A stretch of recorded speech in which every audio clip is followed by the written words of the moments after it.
point of this first vector, and DEF is the terminal point of that other vector. The length between their two terminal points, we're going to call that capital L.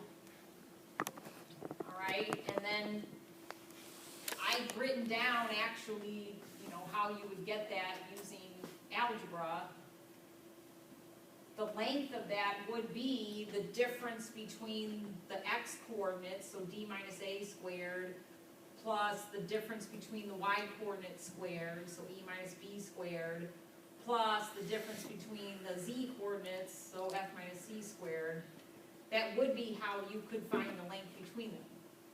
But then the law of cosines, so here's a review from trig, the law of cosines says that opposite length, so what I'm calling capital L, it squared is equal to the other two sides of the triangle squared and added, minus 2 times the other two sides, times cosine of the angle in between the two sides, or you could also think of it as the angle opposite the length L.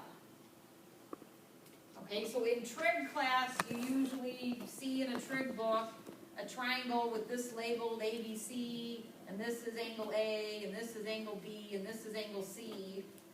And they might say C squared is equal to A squared plus B squared minus 2AB cosine angle C.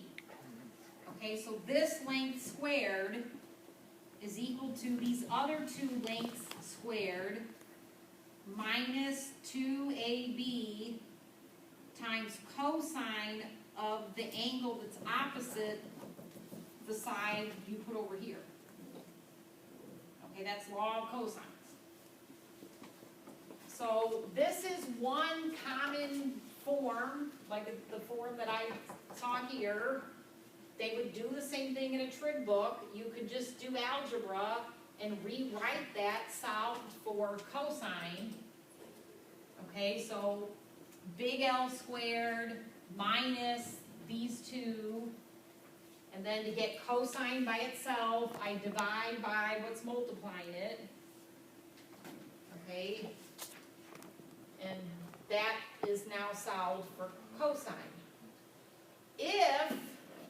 Okay, so this is all trig, all right? This is all trig, and it's perfectly fine to refer back to your trig and actually just use your understanding of trig if you're working on a problem where you're trying to find the angle between two vectors, or you're trying to find the length between their two terminal points. It's perfectly fine to just take this approach.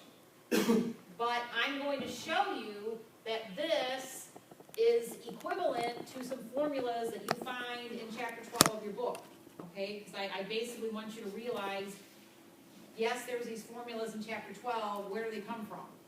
And you can kind of decide if you want to just rely on, you know, using trig, or if you want to learn those formulas. It's probably helpful, honestly, to do both.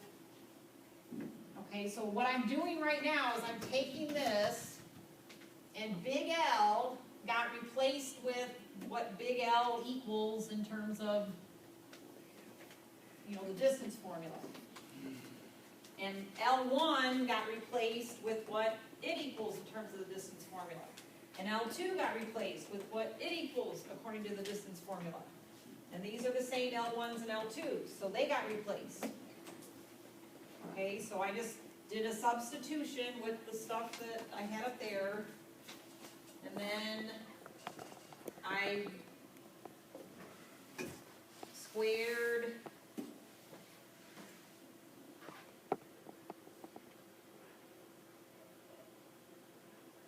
stuff and canceled stuff out.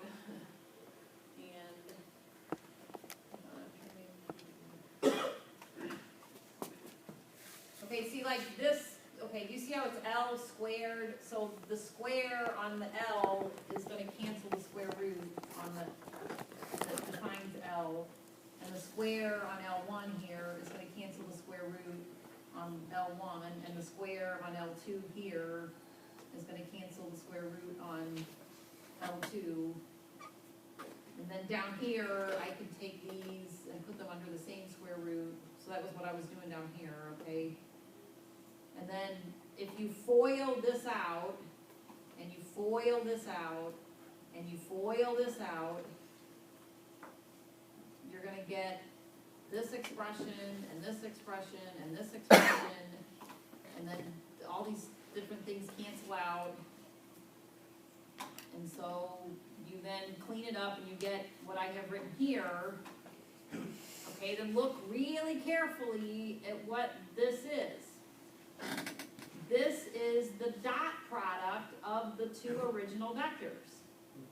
A times D plus B times E plus C times F. And this is the length of the one vector, and this is the length of the other vector. So in chapter 12, they're going to tell you that there's a formula to find the angle between two vectors, and this is the formula you would use, and they're going to tell you to take vector A and dot it with vector B, and then divide that by length of vector A times length of vector B, and that equals cosine of the angle in between them. Okay? So in chapter 12, this formula is in your book. It gives you a method of finding the angle in between your two vectors. It really is just law of cosines, disguised with vector notation. Okay? So again, I'll print this for you. I'll post it on Blackboard.